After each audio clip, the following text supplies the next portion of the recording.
difference between two elements is meaningful. अब पहले में जो था हाई एवरेज लो तो है रेड, लेकिन कर्नल और मेजर कर्नल दोनों में डिफरेंस क्या है, दैट डजंट मैटर, सिर्फ ये बता रहा है ये रहे हायर है ये रहे लोअर है. But in this case the difference between the two is meaningful. Can you think of any example? So if I have to give the properties, let me say first, that also will be helpful for you. Equivalence, meaningful difference in two units. पहले में difference meaning नहीं matter नहीं करता. सूबेदार और major में क्या difference है, मेजर और कर्नल में क्या डिफरेंस है, हाँ हायर लोअर है, डिफरेंस क्या है, कितना है, कितने मीटर है, कितने किलोमीटर है, not like that. But in this case difference also matters. For another clue, आपके लिए एक हिंट दे दूं इसको देखने के लिए.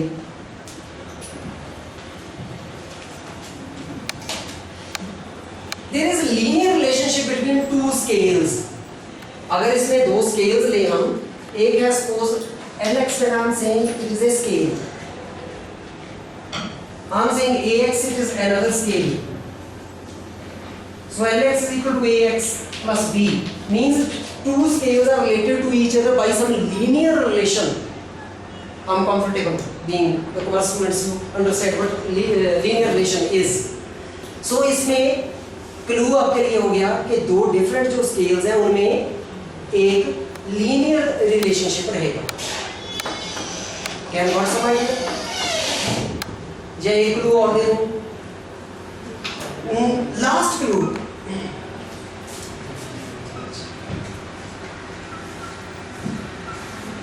Origin or the zero of scale is arbitrary. Zero of the scale can be different for Lx and zero of the scale will be different for Ax. अब हम जिस स्केल की बात कर रहे हैं मैं उसके चिन्ह बता रहा हूं आपको, कैरेक्टरिस्टिक्स. इक्विवेलेंस उसमें होती है, एक मेंबर के लिए एक ही स्केल एक ही नंबर उसको रिप्रेजेंट करेगा. दूसरी बात उसमें एक रिलेशन रहता है more less high low etcetera. तीसरी बात वो जो रिलेशन है हाई लो उसका डिफरेंस मैटर करता है, मीनिंगफुल है. एक तो यहाँ पे डिफर किया है, पहले नहीं था. डिफरेंस मैटर्स, जैसे 1 और 2 में डिफरेंस है न्यूमेरिकल, इनमें डिफरेंस मैटर करता है. हिंट के लिए अगर इसमें डिफरेंट स्केल्स लें, when I'm saying different scales, so two scales of measuring distance are meter and centimeter. If I'm talking of in meters and in centimeters, these are two different scales. Similarly, if we take two different scales, there is a linear relationship between these two. But very interesting factor is this: zero or origin is not fixed; it is arbitrary. Zero of Lx will be different and zero of Ax will be different. ये सबसे powerful clue था अगर आप समझ सके. Last clue जब मैं दूंगा तो अब आपको आंसर पता चल जाएगा. एनीहो मैं 20 सेकंड्स और दूंगा मेरे ये शोर करने के लिए कि आप मेरी बातों से सो नहीं रहे हो.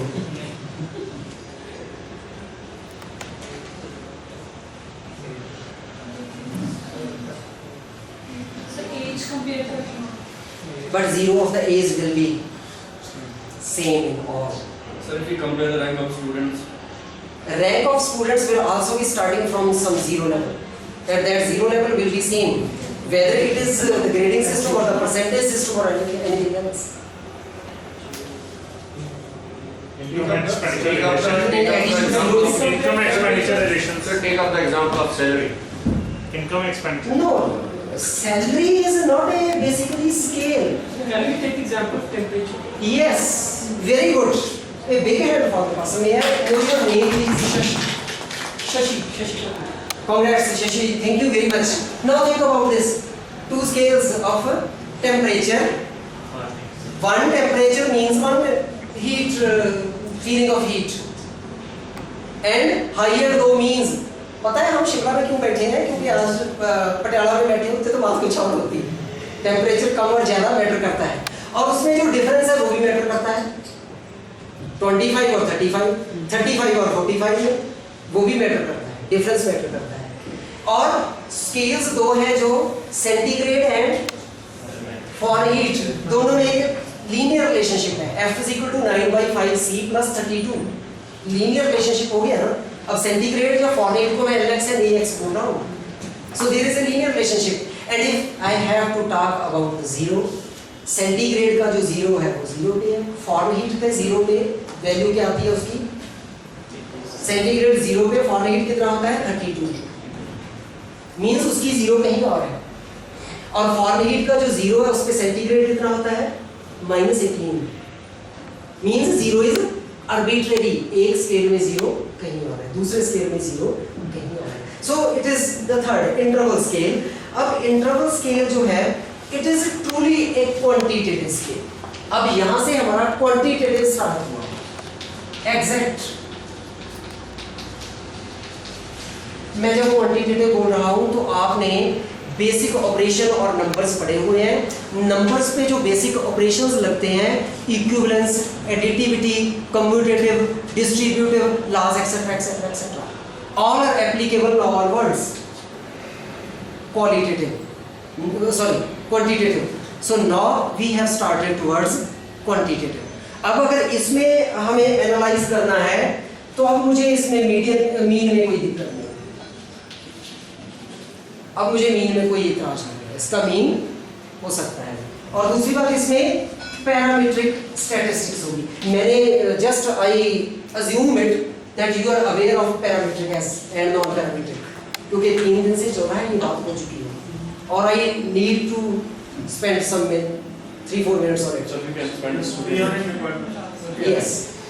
पैरामीट्रिक स्टैटिस्टिक्स, मैं ब्रीफ बात करूंगा इसकी। Parametric statistics are those statistics which can be on a broader data and that should be fixed on normal probability का। एक तो बेसिक रिक्वायरमेंट ये है कि जो डेटा NPC पे फिट होता हो उस पे हम पैरामीट्रिक लगा सकते हैं। स्केल की मैं बात कर चुका हूँ, पहले 2 हम लगाएंगे तो ब्लंडर होंगे, हमें कोई नहीं पकड़ेगा, ना ही कंप्यूटर जवाब देगा कि ये मैं नहीं लगाता। SPSS में तो कुछ भी डालो, बटन प्रेस करो, रिजल्ट आ जाएगा। अब उसमें किस पे क्या करना है ये आपको है। मैं एनेक्डोट आपको बता दूं, कभी कभी ऐसा ना सोचने से रिसर्च में क्या हो जाता है। एक रिसर्चर ने एक टॉपिक लिया, टॉपिक मैं बाद में बताऊंगा आपको। उसका एक्सपेरिमेंट था, उसने एक फ्रॉग लिया, उसको ट्रेन कर लिया कि जब उसको बोलता जंप तो वो जंप कर जाता, इसके लिए ट्रेन कर लिया उसने। अब उसका एक्सपेरिमेंट यही था कि ये करता है या नहीं करता। फर्स्ट ट्रायल उसने 10 बार उसको बोला जंप, वो 10 का 10 कर लिया, 10 बार इंस्ट्रक्शन दी वो जंप कर। उसके बाद उसने क्या किया, उसकी एक आगे की टांग काट दी, पट्टी करा की, ठीक हो गया।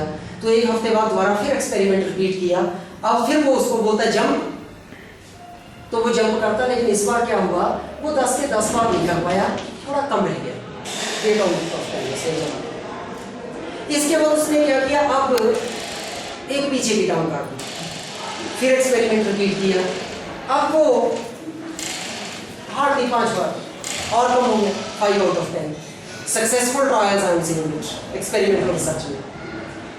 अब उस रिसर्चर ने उसकी तीसरी टांग काट, फिर एक्सपेरिमेंट रिपीट किया, उसने कोशिश की, एक आध बार वो थोड़ा बहुत हिला जुला थोड़ा सा कर गया, अब उसकी चौथी टांग भी काट दी, वो जंप नहीं कर पाया। No, what was the relationship between hearing ability and number of legs of the frog?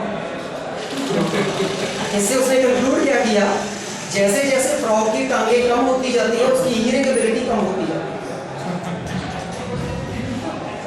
Stat हमें बहुत कुछ देती है, लेकिन स्टैट हमें सब कुछ नहीं देती। बिल्कुल एंड में आज के टॉपिक में मैं ये बताऊंगा जहां स्टैट की जरूरत ही नहीं पड़ी। इंसिडेंटल रिसर्च हुई है, उसमें कभी कोई स्टैट ही नहीं लगी होगी, बहुत कम लगी होगी, या मैं आपको एग्जांपल से बताऊंगा। So means what we are choosing, what are our variables, what is the logical sequence between them, what is the logical relationship between them. अगर हमने उसमें डाला, गंगाला, निकाला तो रिलेशनशिप स्टैट में सपोज में कोई नंबर दे दिया ना, अब उसकी इंटरप्रिटेशन क्या बनती है और उस इंटरप्रिटेशन का मीनिंग क्या है, यूजुअली हमारे रिसर्च में ऐसा हो जाता है, अगर हम प्रॉपरली स्कोर कौन सा, स्केल कौन सा है, उस पर कौन सा स्टैट लगा रहे हैं, उस स्टैट से क्या लिखा हुआ है, हाइपोथेसिस में भी मैं इसकी बात करूंगा। So I think I'm clear regarding the third scale, interval scale also. Now the fourth one is the ratio scale. ये रिवर्स प्रोसेस है। जिन नंबर्स से हम खेलते हैं ज़्यादातर वो क्या होते हैं, क्योंकि जितनी मैंने एग्जांपल्स दी वो अनयूजुअल थी। जो नंबर से ज़्यादातर हम खेलते हैं वो नंबर्स क्या होते हैं, ज़्यादातर रेशियो स्केल होते हैं। मैंने ये क्यों बताया आपको, क्योंकि आपके दोनों सब्जेक्ट्स में भी ह्यूमन बिहेवियर आता है। मैं जिससे डील करता हूँ उसमें आता ही ह्यूमन बिहेवियर एजुकेशन में। तो ह्यूमन बिहेवियर में पहले तीनों स्कोर्स बिल्कुल आते हैं, काफ़ी ज़्यादा आते हैं, और हम लोग गड़बड़ क्या करते हैं, ट्रीट हम उनको बिल्कुल रेशियो स्कोर की। तो अगर अब मैं रेशियो स्कोर की बात करूँ, अब हम रिवर्स फिर प्रॉपर्टीज से चलते हैं। रेशियो स्कोर में इक्विवेलेंस होती है, रेशियो स्कोर में रिलेशन होता है, रेशियो स्कोर में मीनिंगफुल डिफरेंस होता है, इसमें एक लीनियर रिलेशनशिप होता है। पहले वाली प्रॉपर्टीज तो सभी हो गई, लिखने की जरूरत ही नहीं है, वो सारी की सारी इसमें हो गई। No what is additional, additional है एक तो true zero, fix reference point है zero, when I am saying it is reference point, क्योंकि अगर अब हम कंज्यूमर बिहेवियर की बात करेंगे उसमें जीरो लाइक कुछ नहीं होता, लेकिन एक रेफरेंस पॉइंट जरूर रखेंगे। एटीट्यूड की बात करते हैं, एटीट्यूड में जीरो लाइक कुछ नहीं होता, लेकिन एक रेफरेंस पॉइंट जरूर रहेगा। So the zero means that reference point. So एक रेफरेंस पॉइंट से हम स्टार्ट करेंगे। इसमें अब लीनियर रिलेशनशिप है, एक ट्रू जीरो है। ट्रू जीरो की वजह से क्या होता है, ratio between two points of different scales is same. Ratio between two points in different scales is same. मैं इसको पहले मैथमेटिकली लिखूं फिर समझा दूं। LXI over LXJ is equal to AXI over, इनको हम रेफर कर रहे हैं to different objects rather I should say. दोनों ऑब्जेक्ट्स में L स्केल पे जो रेशियो है वही रेशियो A स्केल पे है। अब ये सेंटीग्रेड और फॉरेनहीट में नहीं थी, उसमें रेशियो चेंज हो रही थी। If I have to take example of distance, अगर मैं मीटर्स में लूं दोनों और सेंटीमीटर्स में लूं तो रेशियो सेम रहेगी। और जब ये बात हमारे पास आ गई, हम जिन नंबर्स से वास्ता है, जिन नंबर्स के बारे में ज़्यादातर रूटीन में हर रोज हम यूज करते हैं, वो ये नंबर है। MKS सिस्टम, CGS सिस्टम किस चीज को रेफर करता है, तीन ही चीजों को करता है, डिस्टेंस, वेट और टाइम, राइट? तीनों चीजों को रेफर करता है। तो हम कन्वेंशनली इन तीनों चीजों से ज्यादा वाकिफ हैं, लेकिन इनके अलावा भी स्कोर्स हो सकते हैं। ये तीनों का रेफरेंस मैंने पहले तीनों में कभी नहीं दिया। अब इसमें मीन में हमें कोई दिक्कत नहीं, लेकिन ऐसा नहीं कि मीडियन और मोड नहीं लगा सकते, हमें उसमें भी वो भी लगा सकते हैं, लेकिन पहले दोनों में मीन लगाने में थोड़ी सी प्रॉब्लम जरूर हो सकती है। एग्जाम्पल मैंने बता दिया कि मीन लगाने से SCS का मीनिंग और इंटरप्रिटेशन क्या निकलती है, आप क्या रिजल्ट निकालोगे।